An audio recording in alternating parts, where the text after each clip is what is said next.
Hello to newcomers and welcome back subscribers. This is Big Baby Props and I'm the Big Baby. Well guys, it has finally happened. I've got the armor to a place where I can wear it on my body. So this is a great milestone for the project. Still a lot of work to do, but this is probably the most fun because you actually get to see yourself in the mirror with all your stuff on, and it's hugely rewarding. So in this episode, I'm going to go over some of the materials that I used for the rigging and everything that's keeping this armor on me. So I'm going to go over the materials I used, where I used them, what places I used stretchy material, what places I didn't, and at the end I think I'll show you guys how I put it on. So let me get out of this armor because it is pretty hot and hard to move around, and we'll get started. Okay, that feels a lot better. Let's get into some of the supplies. Before we get started, I'll be sure and include a link to all of the materials that I use in the description, so be sure and check that out if you need to. First, you're going to need a lot of glue. Here I use Gorilla Glue contact adhesive. It works pretty well. It takes a while to fully bond. I usually have to leave it on overnight for it to fully cure, but after that it holds pretty well. E600 is also a great alternative for this. Like any DIY mom, I used a hot glue gun and a few tubes of hot glue. I used some 3/4 inch stretchy bands. So these are in some places that require a bit more movement than others. So stretchy material comes very much in handy when you consider all the walking you're probably gonna have to do and all the moving you'll do inside your armor. You wanna try and account for all the movements you're gonna be doing as, say, you're at a convention. Probably do a lot of walking, maybe some bending over to take pictures with small kids. You want to keep all this in mind as you're building your rigging. For things that you don't want to move, I used this just 2-inch regular strap. Doesn't stretch at all, very strong, and bonds well with some of the contact adhesive that we used. Moving on, I've also got 4-piece buttons. They're kind of the same that you use on maybe a pair of pants, like a snap pair of pants or something, or a jacket. Jackets use a lot of them. They come in 4 pieces and you have to hammer them in together. After that, you'll have 2 sides that you can snap into each other. I used those in combination with the stretchy elastic for kind of a stretch and snap kind of thing. Moving on, if you're into cosplay, you know how valuable EVA foam is in the space. So we're going to use some of that for some cushioning around the forearms, just to help hold it in place. If you need a better idea what EVA foam is, here's a big square of it. I just took off one of the bands on the edge and cut it up and used those as kind of foam spacers. Lastly, I used quite a few of these. I think they're 2-inch wide buckles. These worked in tandem with the 2-inch strapping so that all of the pieces can kind of be separated so that, you know, they don't have to be attached all the time. 1, because it's a pain to travel like that. 2, it's a pain to put things on like that if you're trying to put on more than 1 piece at a time. And 3, it just makes things easier. Since it's strapping, you could also adjust the length if you need to. I used it for a belt as well as for some of the leg pieces. So buckles come very much in handy. With that out of the way, I'm going to show you guys kind of my approach to putting on the armor, as well as a closer look to each individual piece and how I approached the rigging system. So let's get started on that. Okay, I'm going to try and give you guys the best view that I can, but keep in mind, you'll probably want to do this with 2 people because 1, it's a big pain in the neck. I probably won't even be able to get all the straps and snaps fully secured by myself. First, let's start with the abdominal pieces. These are usually the first pieces I'll put on when I'm putting on the armor because everything will go on top of them. You can see I use the snapping kit, and each of these stretchable pieces have a snap button at the end of them. On this side, it's just plain glue, so they'll stay put no matter what. And on the other side, I've got the snap buttons that the stretchy bands fit into on the back side. So to put it on, usually I'll snap one of the sides in ahead of time just to make it easier on myself. And then that way I can just pull it around and fit the other ones. And you pull it around and it should fit kind of high up because it will go underneath the chest piece. So as you can see, there's a little bit of gap, and because the material is stretchy, I can bend over, and when I inevitably get fatter, I'll still fit. So the stretchy elastic allows us to have some more range of motion. Okay, next comes the back and the chest piece. Normally I put on the back piece first, so I'll show you guys that. Similar to the abs, I have more stretchy bands with buttons, but this time I did it on both sides. So we'll snap them on. I have them all snapped on this piece already, just so I don't lose them. Now, the shoulder straps are pretty important.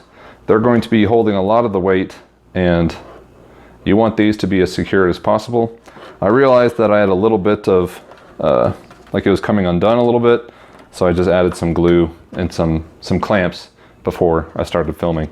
But as you can see, it is the strapping material that I mentioned earlier, so it'll be able to hold quite a bit of pressure and weight. At the end, we have two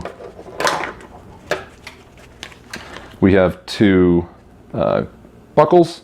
These will buckle into other buckles attached on the chest piece.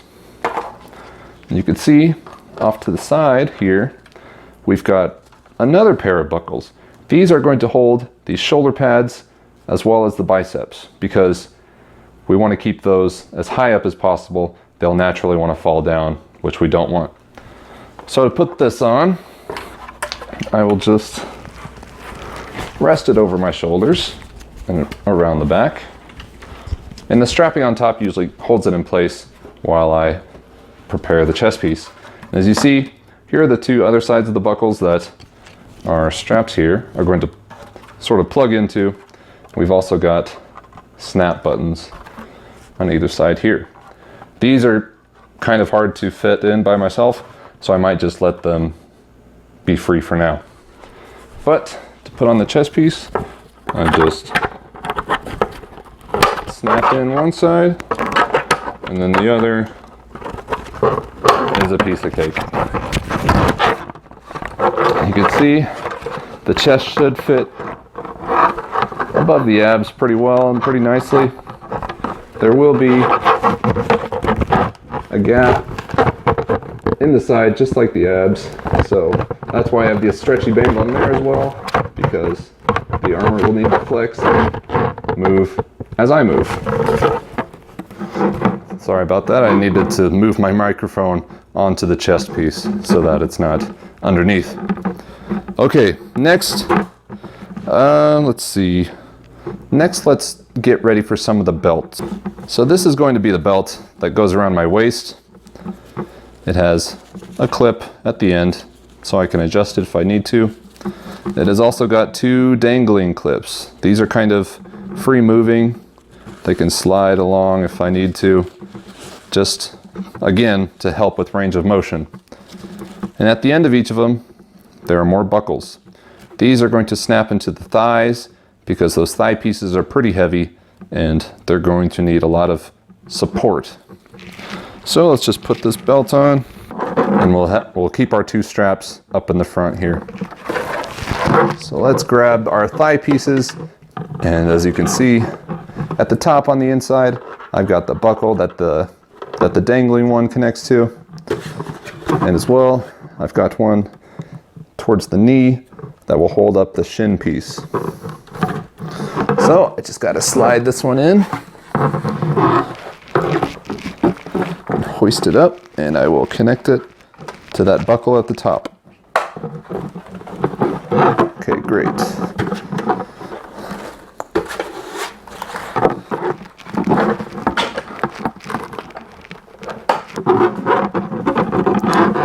Okay, looking pretty good. Now we might as well do the cod piece. For this, I went with Velcro instead of the elastic bands because they were having some trouble staying on, just because the groin is one of those pieces that wants to move the most, but I really can't let it. So we've got the fuzzy elastic attached to this side and the scratchy side over here. So I'll just attach it on one side, wrap it around my waist, and connect with the other side. Okay, that's not perfect, but it'll hold for now. Next, let's do some shins. So as you can see, my thighs have a dangly buckle hanging down. I've also got a buckle on the inside near the top of the calf. So I've just got to slide my foot into each of them and buckle it in at the top. This would be a great time for someone to help you because this is kind of a tricky part. I'll see if I can do it. Okay. Again, this is to highlight just how important it is to have the back side of the calf cut out, because your heel is going to rub up against it, and if you don't have it cut out, there's no way you're getting your heel in there. So now I can take the strap at the top or at the bottom of my thigh and just buckle it in, and that will keep it in place. So let's do the same on the other side. Okay, great. And we've still got some room left for the knee pads to fit in between there. Okay, lastly, let's work on the arms. I saved these for last because it's usually best to have free range of motion for your arms. And if it sounds like I'm out of breath, it's because I am. So, like I showed you before, the chest has a buckle that goes off to the side specifically for the shoulders. This will connect to this buckle inside. And connecting the shoulder to the bicep, I've got a stretchy band. This is pretty important to be stretchy in my opinion, because your arm's going to be doing a lot of flexing and moving. So, since they're together, I can just feed my arm through and buckle it at the top. Okay. And it's pretty important because this bicep piece wanted to slide down my arm just constantly. So let's do the other side the same way. Okay, now that the shoulders and biceps are on, we can move on to the elbows. The elbows are pretty simple. I've just got a stretchy elastic band on the inside, as well as a strip of EVA foam near the edge there. That's just to help it fit a little bit tighter because I made the elastic bands a bit too loose. So, slide our arms, and they should fit, I think, just right underneath the elbow.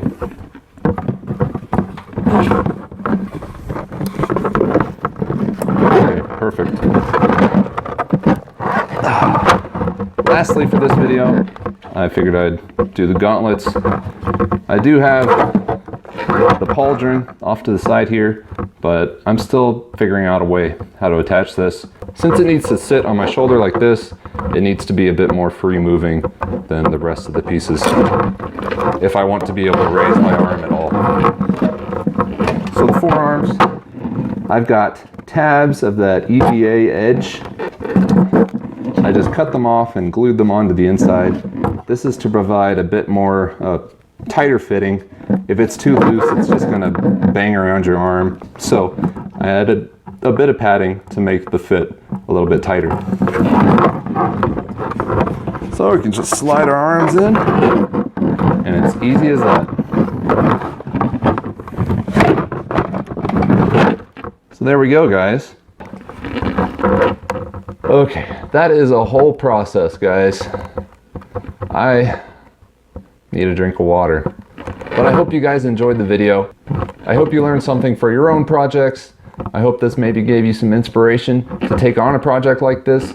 Again, every part of this armor is 3D printed. You know, if you have nothing but a single 3D printer, you could still make this entire armor. The chest armor is not in one piece. neither are most of the pieces. So even if you have a smaller printer, you can still do something like this. Again, if you're looking for the parts list, be sure and check out the description. I've also got links there to my other social medias. So thank you guys so much for watching.